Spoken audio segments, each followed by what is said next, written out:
Salutations mes humains.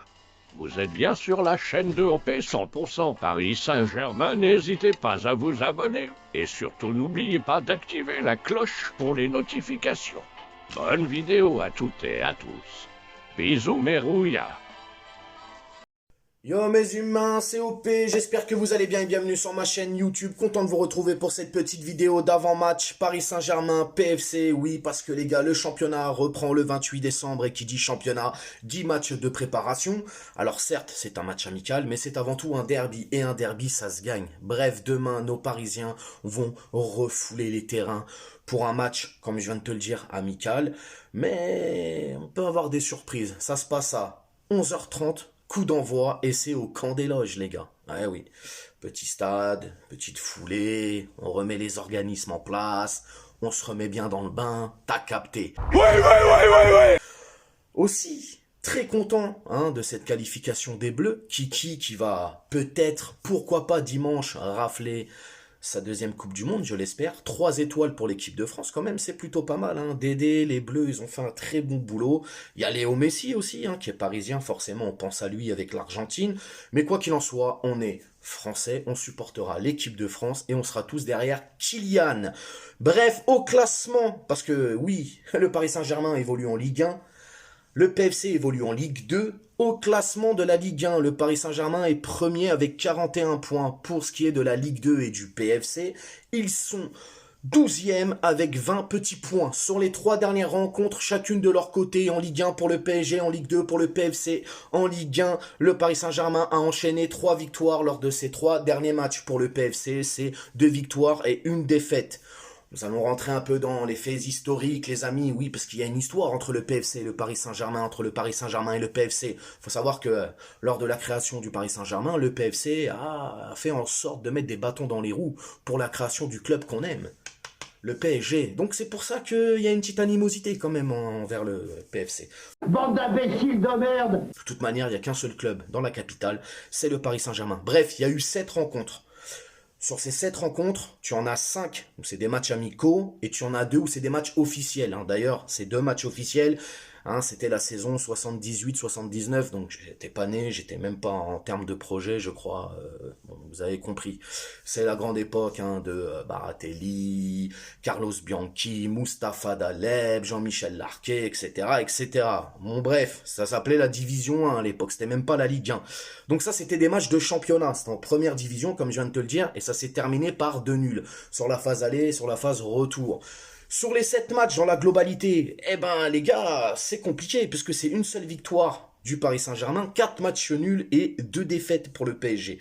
Donc pour le PFC, c'est 2 victoires, 4 nuls et une seule défaite.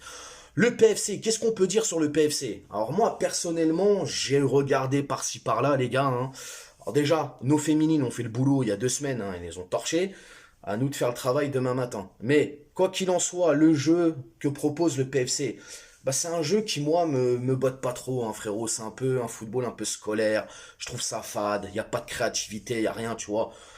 Ils ont un nouveau coach, Thierry Loret, pour ceux qui se souviennent de lui. C'est le monsieur qui avait légitimé justement les attentats contre Neymar lors d'un Strasbourg PSG, ou je crois que c'était le contraire. Peu importe, Neymar s'était fait découper tout le match. Et l'autre, il a dit, c'est rien, c'est pas grave, c'est un joueur, il a qu'à se relever, ou je sais pas, en tout cas, il avait été complètement barjot et con dans ses propos. Voilà, moi, personnellement, le PFC, c'est pas trop le jeu, pas trop ça, frérot. Après, nous, personnellement, on va être décimés aussi, les gars. Il y en a qui étaient à la Coupe du Monde, qui vont revenir que lundi pour reprendre l'entraînement avec le groupe. Les seuls qui sont encore en lice, c'est Mbappé et Léo Messi. Bref, il y a des blessés aussi, on le sait, Kipembe, il y a Nuno Mendes, il y a Danilo Pereira aussi qui sont blessés. Il y a eu des retours, comme Fabien Ruiz, tout ça. Donc, personnellement, le 11 de départ demain, je pense qu'il va quand même être conséquent. Je sais aussi que Galtier était à Clairefontaine pendant 2 jours là, donc c'est pas lui qui a animé justement les ateliers lors des entraînements ces derniers jours. Mais non, on verra bien en tout cas. Moi, pour le 11 de départ, les gars, je vais vraiment faire avec ce que j'ai sous la main et ça va être vraiment selon moi.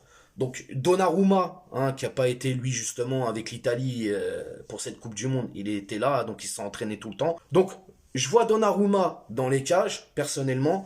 Pour la charnière centrale, on va partir avec un El Shaddai et Ramos. Sur le côté gauche, Bernat, bien évidemment. Côté droit, je vais mettre Mukiele. Pour ce qui est du milieu de terrain, je vais mettre Verratti, Renato Sanchez et Fabian Ruiz. Très joli milieu de terrain quand même. Et pour l'animation offensive, je vais mettre Garbi en numéro 10 et Kitike en pointe avec Ilyes Ousni, le jeune craquito, la jeune pépite parisienne. Oui, j'ai envie de le voir demain sur le terrain et martyriser la défense du PFC. Donc voilà, c'est un peu le 11 de départ que moi j'espère voir en tout cas demain. Forcément, il y a plein de jeunes qui vont pouvoir jouer lors de ce match puisque comme je viens de te dire, ces matchs de préparation, on fait tourner, on fait kiffer les jeunes, c'est fait pour. Pour le score, les gars, bah demain, pour ce match amical, je vois un petit 4-0 pour le PSG. Et je vois un doublé d'Ilyes Ousni, j'aimerais fortement. Un petit but d'Ekitike, et puis, allez, un petit but de Renato Sanchez, voilà. En tout cas, c'est pas qu'un match, c'est un derby, comme je te l'ai dit, ça se gagne, frérot. Hein, c'est le PFC, faut leur montrer c'est qui les patrons de Paname, et c'est nous les boss. Le Paris Saint-Germain. Donc voilà, dites-moi justement si t'étais au courant déjà qu'il y avait un match demain matin. Parce que je crois qu'avec cette Coupe du Monde, beaucoup l'ont oublié. Mais oui, il y a forcément une reprise. Et qui dit reprise, dit match. Donc voilà, dis-moi en commentaire comment tu sens le match. Ah oui, les gars, j'ai oublié aussi. C'est sur PSG TV. Donc va falloir trouver des petits liens pirates. Pour essayer de trouver de quoi se régaler. Et essayer de voir un petit peu notre Paris Saint-Germain jouer. En tout cas, voilà, dis-moi en commentaire ce que tu penses de ce match, qu'est-ce que tu verrais comme 11 de départ, le score, etc. N'hésite pas à t'abonner, partage, like. Les pouces, c'est très important aussi, la petite clochette pour les notifications, le référencement. On s'attrape aussi sur Instagram, je te mets ça ici en bas. Et je te dis à demain pour le débrief. Ciao, ciao. On t'a fait Nougano, c'est que tu t'es pris une banane. Pas de gauche à la néné, nettoyeur de lucarne, nique sa mère, les foutiques, c'est l'UTES que j'incarne. Paris capitale et la...